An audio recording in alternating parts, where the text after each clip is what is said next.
আসসালামু আলাইকুম। Hello guys, আপনাদের সাথে আমি হোমমেড কেক নিয়ে আসলাম। 2 পাউন্ডের ভ্যানিলা কেক, পাউন্ড কেক। তো এখানে আমি 2 কাপ ময়দা নিয়ে নিয়েছি। ময়দার সাথে আমি 2 কাপ ময়দার সাথে 2 টেবিল চামচ কর্নফ্লাওয়ার দিয়ে দিলাম, স্বাদ মতো লবণ দিয়ে দিলাম, আর 3-4 চামচ বেকিং পাউডার দিয়ে দেব, বেকিং সোডা দিয়ে দেব হাফ চামচ। তারপরে এগুলো শুকনো উপকরণগুলি একসাথে আমি ছেঁকে নিয়ে এক সাইডে রেখে দেব। তারপরে এখানে আমি ডিম নিয়েছি 4টি ডিম, একটা বড় একটা মিক্সিং বোল নিয়েছি। বোলের ভেতরে একটা একটা করে ডিম ভেঙে দিচ্ছি, দেখতেই পাচ্ছেন ভেঙে দিয়েছি। সাবধান ডিমের খোসা যেন ডিমের ভেতরে না পড়ে। তো এই যে দেখতেই পাচ্ছেন আমি 4টা ডিম নিয়ে নিয়েছি এখানে ভেঙে। আর বড় মেজারমেন্টের যে কাপটা, ওই কাপের 1 কাপ ভরে চিনি দিয়েছি। তো এই যে দেখতেই পাচ্ছেন ভরে চিনি দিয়ে দিয়েছি। তো মিষ্টিটা আপনারা কম বেশি দিতে পারেন। তো আমার মনে হয় যে আমি যতটা উপকরণ নিয়েছি আমার কাছে মিষ্টিটা ঠিক আছে। তো আপনাদের কাছে যদি আপনারা মিষ্টি বেশি খান, বেশি কম দিতে পারেন, তাতে কোনো সমস্যা নেই। আর এখানে দিয়ে দিচ্ছি বাটার।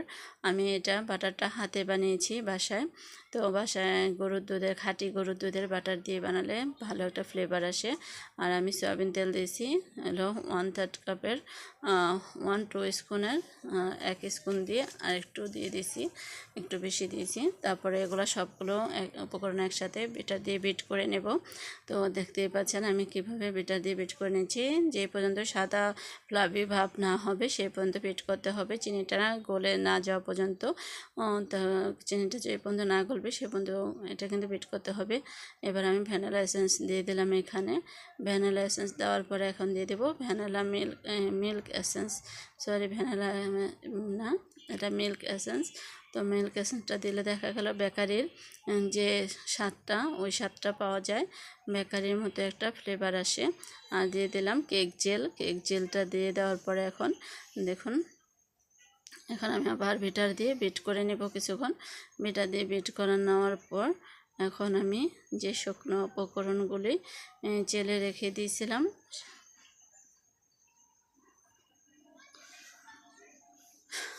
শুকনো উপকরণগুলি আমি চেলে রেখেছিলাম, শুকনো উপকরণগুলি এখন দিয়ে দেব।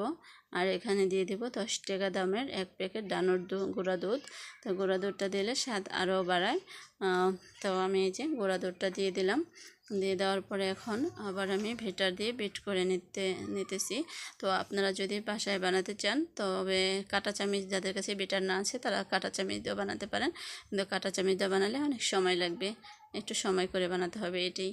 আর তারপর যে বাকি শুকনো উপকরণগুলো আসলো সবগুলো দিয়ে এখন আমি আবারও ভালো করে বিট করে নেব। তো এই যে আমার দেখতেই পাচ্ছেন বিট করা প্রায় হয়ে আসছে। তো এখন সাইডে যে লেগে আছে শুকনো উপকরণগুলো, বাকি একটু ছিল, ওটা দিয়ে আবার বিট করে নেব। বিট করে নেওয়ার পর সাইডে লেগে থাকা অংশগুলোও আমি চামিচের সাহায্যে এটাকে সবগুলো মাঝখানে এনে দেব। তো সাইড থেকে মাঝখানে এনে একটু নেড়ে চেড়ে দেবো যেন কোনো জায়গায় শুকনো উপকরণটা না থাকে। এই কারণে আর আমি যে পরিমাণ নিচে উপকরণ নিয়েছি সেটাই আমার পারফেক্ট হয়েছে। দেখুন এখানে কিন্তু আমি এক্সট্রা কোনো পানি বা দুধ দিইনি, এটা আমি যা উপকরণ নিয়েছি তাতে আমার পারফেক্ট হয়েছে। তো এখন আমি বেটারটা করা শেষ। এখন এটাকে আমি একটা মোলের ভেতরে ঢেলে নেব।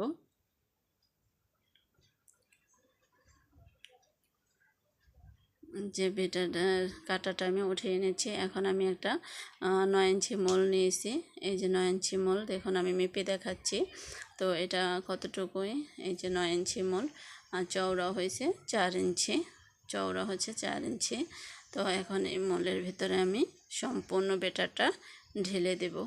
তো এখানে আমি একটা বেকিং কাগজ বিছিয়ে একটু তেল ব্রাশ করে নিয়েছিলাম, আর কিছু মোরব্বা কেটে নিয়েছি, কারণ আমার বাচ্চারা মোরব্বা দিয়ে খেতে পছন্দ করে। আর আমি সবসময় কেকের ভিতরে মোরব্বা ইউজ করি, আমার তো বেশ ভালো লাগে, মজা লাগে, তার জন্য আমি কেকের ভেতরে মোরব্বা ইউজ করি। তো আপনাদের যদি ভালো লাগে দিতে পারেন, না ভালো লাগলে নাও দিতে পারেন, তাতে কোনো সমস্যা নেই। তো এই যে আমি একসাথে বেটারটা দিয়ে দিয়েছি। দেখতেই পাচ্ছেন। এই যে এখানে আমি মোরব্বাগুলি সুন্দর করে দিয়ে নিচ্ছি। দেখতেই পাচ্ছেন মোরব্বাগুলি আমি কিন্তু একটু ভিতরে দিয়ে দিচ্ছি, কারণ উপরে দিয়ে দিলে বাসিয়ে দিলে উপর দিকে উঠে থাকবে। তো আমার কেকটা কিন্তু চুলায় করেছি, তো চুলায় যে আমি দিয়েছি ওটা আমি দেখাইনি, তো ওটা স্টেপ করেছিলাম ভিডিওটা।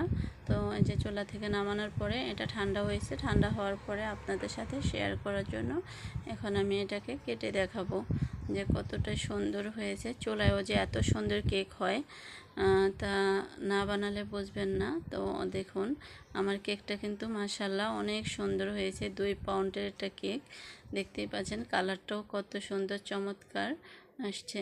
এই যে আমি কেটে নিয়েছি পিস পিস করে, দেখুন কত সুন্দর হয়েছে, স্বাস্থ্যসম্মত হোমমেড কেক। তো আপনারা দেখুন, যদি আপনাদের পছন্দ হয় এরকম কেক তো আমার পেজে গিয়ে অবশ্যই দেখতে পারেন।